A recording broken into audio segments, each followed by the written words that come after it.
So we're not losing that client. And that is huge because client acquisition, bringing in new clients into your orbit, is challenging and often costly. Now, one thing that I don't want you to lose sight of once you start working towards your next goals is how far you've come. So this is one thing that I would really recommend you do in your business, even if you're just getting started, because welcome to the Fuel Your Flow podcast. I am your host, Valerie Feghali, physical therapist turned software CEO and business coach for health and wellness coaches. We are going to be talking about all things health and business. They might be more closely related than you think. So let's go ahead and get into it. Today, we're going to be talking about something that I feel coaches oftentimes overlook that is a huge missed opportunity for them for revenue, for client satisfaction, and also to reduce a lot of the stress on the coach themselves. And this is the client growth pathway. So what exactly do I mean by the client growth pathway? Your client is going to be changing as they go along in their wellness journey or their health or their business journey. They are going to become a different version of themselves. Now, a lot of times what we end up missing is the fact that we can continue to work with that same client in different phases of their journey without having to constantly remarket, without having to constantly bring in new clients into our orbit. So we're getting business from that same client and working with that client along their journey. What a lot of coaches do is they narrow in on a specific part of the journey. So they develop their niche, which is great. If you haven't come up with kind of that group of people that you want to work with, that's the first thing that you need to do. You really need to decide, what type of person am I going to help and serve? Because that will clarify your messaging, how you talk to that person. It will help you with every aspect of your business, from creating programs to creating your landing pages to actually messaging and communicating with those people for content on social media. You do have to know the person that you're working with. However, that same person is going to be changing with time and hopefully with signing up for your programs and your products. Once they go through that initial phase, now they are in the next phase and they still likely are going to want to continue to work with them. But if you have no way of continuing to help that person, you're going to lose out on business, you're going to lose out on that relationship, and then they're going to go ahead and find a different coach to work with. So let me give you an example of this. Let's think about a personal trainer as an example. So a personal trainer might bring somebody into their orbit or into their gym, and the first thing that they do is they meet with them one-on-one. So that's one of their products, is this one-on-one coaching where they don't really know the equipment yet. They're not on a program, so they need that defined program.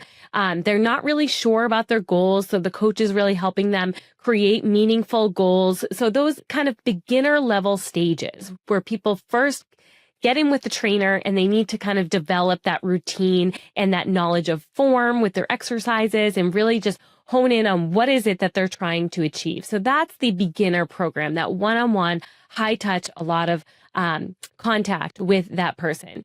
Now, after that particular person has kind of phased out of personal training, because a lot of times one-on-one or even small group personal training can be very expensive. And so eventually they're going to say, you know what, I kind of know what I'm doing here. We've been reworking or tweaking the program slightly enough that I think that I can continue mostly on my own.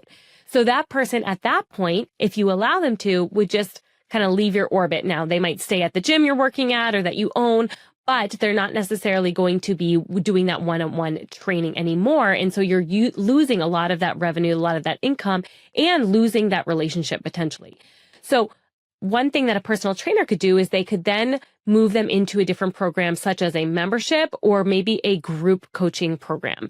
So from that point, they move them into the membership where they're just signing up for group classes or paying to come to the gym itself, or they are meeting, in a larger group and working that way to develop more of their skills, build their strength, and work towards their goals. So that would be the next level program in their journey. So they've gone from more of that beginner stage at the gym. Now they're moving into the next stage. It's still the same type of person. Remember, this could be, your sector could be something like, women who are, older than 40, or it could be more athletic performance, right? Those are different types of people, but we want to focus on different parts of their journey for those different types of people. So you narrow in on your type of person, and then you follow them through the different parts of their journey. So those are the first two products. So we start them with the one-on-one coaching, and then we move them into more of a group program or a group classes or membership program. And then after they've kind of tackled that, they might want even more support. So now they're feeling like they're getting really strong. Their body's changing. They're noticing that they're able to do more. And now they want to push it to the next level. So at that point, we could move them more into our elite program, where now we're going into a smaller group, but we're focusing on a different higher level goal, right? And so we're moving that person along their pathway, focusing on their different goals and abilities throughout their client growth journey. So we're not losing that client. And that is huge, because client acquisition, bringing in new clients into your orbit, is challenging and often costly. Now, it could be costly from an ads perspective. So you might be spending a lot of money to actually push out ads to get in front of your ideal audience. Or it could be expensive from a time perspective. If you're not running paid advertisements, you're likely doing organic posts on social media. You might be running free workshops. You might be hosting free events for people in a local setting. You're doing something that requires either your time or your money in order to bring in a new client. Now, once you've gotten that client, it's best if you could hang on to them as long as possible. But you don't just want to keep them on the same program, because it's eventually not going to be right for them. So what you want to think about is, what is the next step? After they have achieved the thing that I initially brought them in for, what can I then move them onto? And that becomes part of your funnel, part of your client growth journey. So this, I think, is a space where coaches often miss out on. Now, we can work with these people in different capacities, so it doesn't necessarily have to be the same structure that we just discussed. For example, in my own business, the way that I do this is we run low ticket digital templates. And so we have health coaching templates. So for example, we have a high protein bundle where somebody can buy our high protein bundle, which is all mostly Canva templates that people can then rebrand and use with their own clients.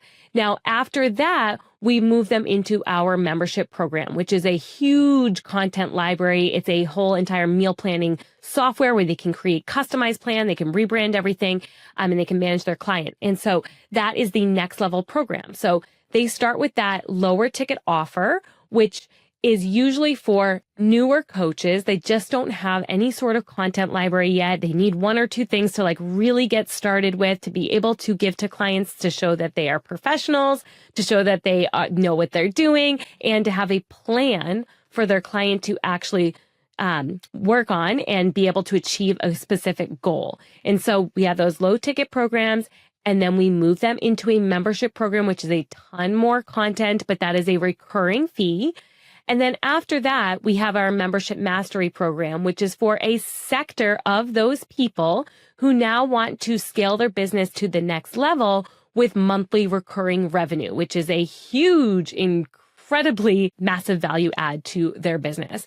And so that's what our structure looks like. And yours might look a little bit different. It doesn't necessarily have to be 3 programs. I know people who have 6 programs that they move people through.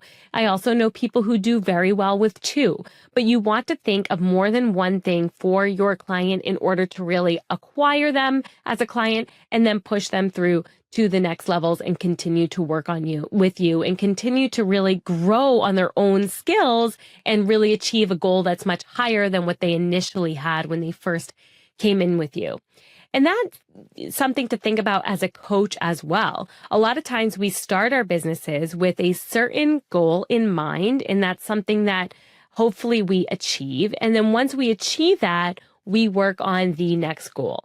Now, one thing that I don't want you to lose sight of once you start working towards your next goals is how far you've come. And this is something that's really important to emphasize with your clients as well. You want to make sure that they are recognizing the progress that they've made over time. And a lot of times those next level programs is a good way to demonstrate that, because you can say, hey, you know what? You've done really well with this, but I think you're ready for the next thing. And that can be very motivating for them. It can be inspirational for them to know that, hey, wow, someone else sees my progress here. I must be doing well. And so we always want to, both in our own businesses and also with our coaching clients, go back and reflect on the progress that we have made. I know me personally, if I look at everything that I have in front of me today, I can say, oh my gosh, I still have so far to go. You know, this coach is doing this, and oh my gosh, they have this funnel running, and they have, they're on 10 different platforms, right? Where I can tell myself, wow, I have a lot of work ahead of me. I still have so much to do.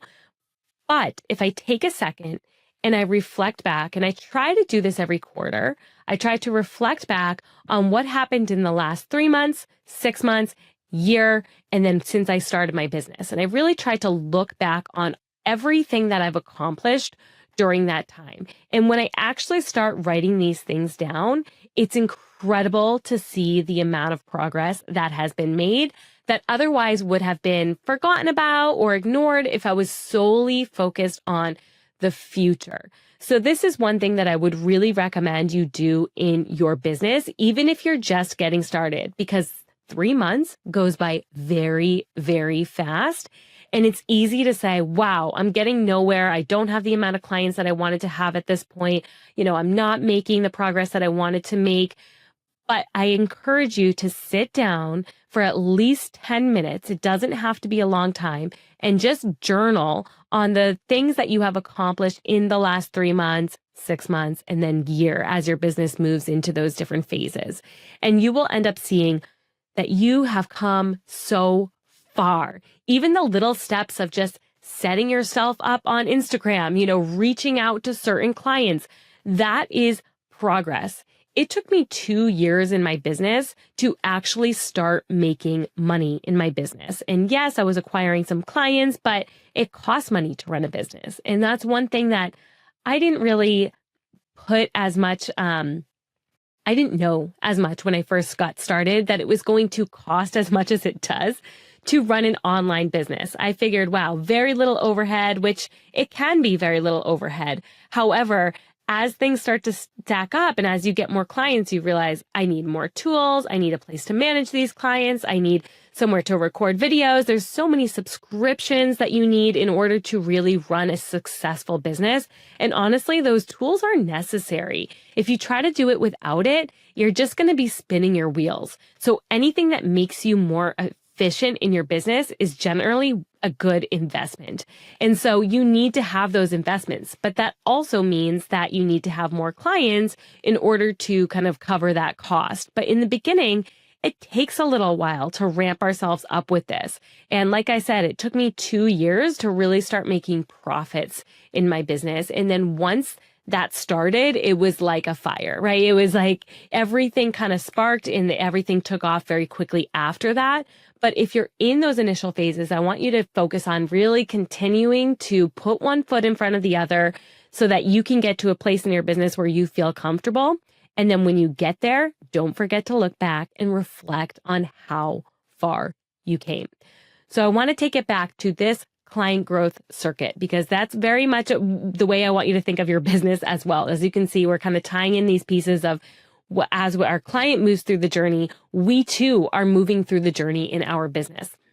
Now, one thing I want to say is that with the client growth circuit and with having multiple kind of products for the same exact client that's in different phases of their journey, you don't have to create all of those products at once. So a lot of people will say, well, okay, I can't release this because I don't have the next step ready yet. That is okay. And actually, I would encourage you to only release the first step first. So that might be just your first product. Like, get rolling with that. What does that actually look like for you to bring in clients? And then once you have some of those clients, that's when you start to build out your next program, because you need to be able to ask the people who are invested with you what they need to move on to the next level. Sometimes in our minds, we come up with these ideas that, oh, this would be great. This is what I would want. This is what, if I was in their shoes, I would want to have as the next level. But here's the thing. It's not about us. It's about your client. And though you may know your client very well, because it could potentially be a past version of you, it still is incredibly important to collect data from multiple different people and be able to create the program that they are actually asking for, because times change. And with time, sometimes we forget how it felt at that point. And then sometimes there are just life is different. For example, online coaching and doing Zoom calls wasn't very popular 5 years ago. Now people expect that. They want those telehealth appointments. They want to be able to jump on a Zoom with their coach. They don't want to necessarily have to drive to the office and do it in person. And so we have to remember that our products are going to need to change and shift with this as well. And maybe what we thought was a good idea a couple years ago when we were going through the struggle may not be the best idea in today's world. And so I highly suggest that you start with that first product that's going to bring in the most amount of clients. And once you start getting some traction there, you have to really go back and ask your clients, talk to them, have conversations with them, set up free Zoom 30-minute consults where you're giving them a little bonus coaching, but then you're also really asking them the questions that you need to know in order to build out your next level product. Create surveys, send out those surveys. You could potentially offer a bonus for people who are filling out those surveys, such as a 30-minute call if you can't think of anything else, right? Or it could be a food log review, whatever you have in your toolbox that you can use to kind of incentivize people to fill those things out so that you can collect the most amount of data as possible and go back, actually have those conversations with them. A live conversation is so much more valuable than just a survey. So you can start with the surveys and then move into a live conversation. Anytime that you let a client go, if they've completed their goal and you're kind of sending them off, make sure that you are speaking with them at minimum in a written format, but even better would be in live discussion, because with those discussions, a lot more detail will come out. You're going to get a lot more feedback and really be able to understand what it is that your client wants in order to continue on with you. Now, the next step of that, once you've kind of gotten the idea, you've met with at least 10 people, if not 20. Then once you've gotten the idea of, okay, I have this product in mind to build as my next level product, what you can do is put together the package. So you're putting together the clear outline and then pre-sale it to those people that you met with. And if they actually buy in, that's when you know that you have hit the mark. That's when you know that you have a product that's actually going to sell in your target market, with your target audience. And so create the outline, create the actual foundations of the product. You don't have to create the entire product itself, because if you waste time creating something that people don't want, then you've lost all that time.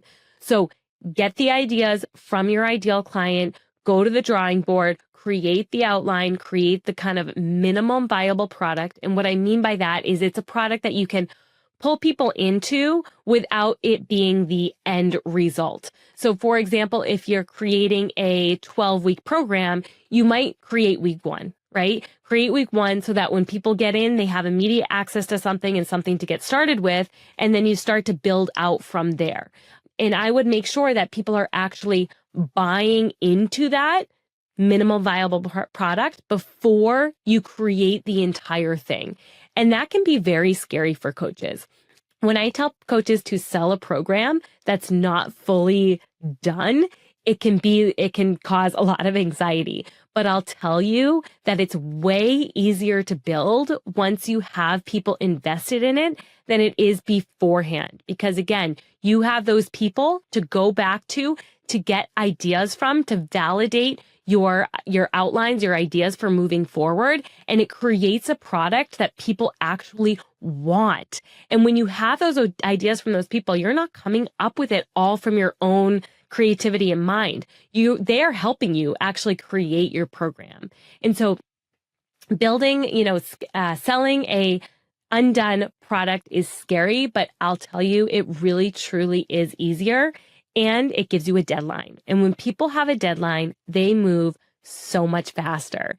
It is absolutely true that whatever amount of time we have to complete something is the amount of time that it will take us to do it. So have you ever had 2 days to complete something and you get it done? As much work as it is, it's like you get it done, you waste no time, things move quickly. Whereas if you have 2 weeks to complete that same project, you'll take the entire 2 weeks, you'll waste time doing it, and it gets done to the same extent, but it takes you a lot longer. So having that kind of fire under your ass to get things done can be incredibly beneficial. So the goal of the client growth circuit is to create programs that move with your client in different phases of their journey, and it does not have to all be done at once. Start with your client acquisition, with your base level program that you're bringing the most amount of clients with, and then build from there and build the next program and then the next program after that. You can even go slightly backwards if you bring a lot of people in and you think, you know what, this actually should be like my next level program and not my lead program. You can go backwards and create a lead program that stands in front of the initial program that you created. There's nothing wrong with that. It's just easier to build the other way. And so I hope that this helped. I hope that you realize that there's so much value in continuing to work with the clients that you've already brought into your orbit rather than constantly having to chase after new clients. So create your lead product, build with your clients, and create that customer journey. I hope you enjoyed our conversation from today. Any links we discussed will be in the show notes below. Also, we would be incredibly grateful if you would leave us a 5-star review.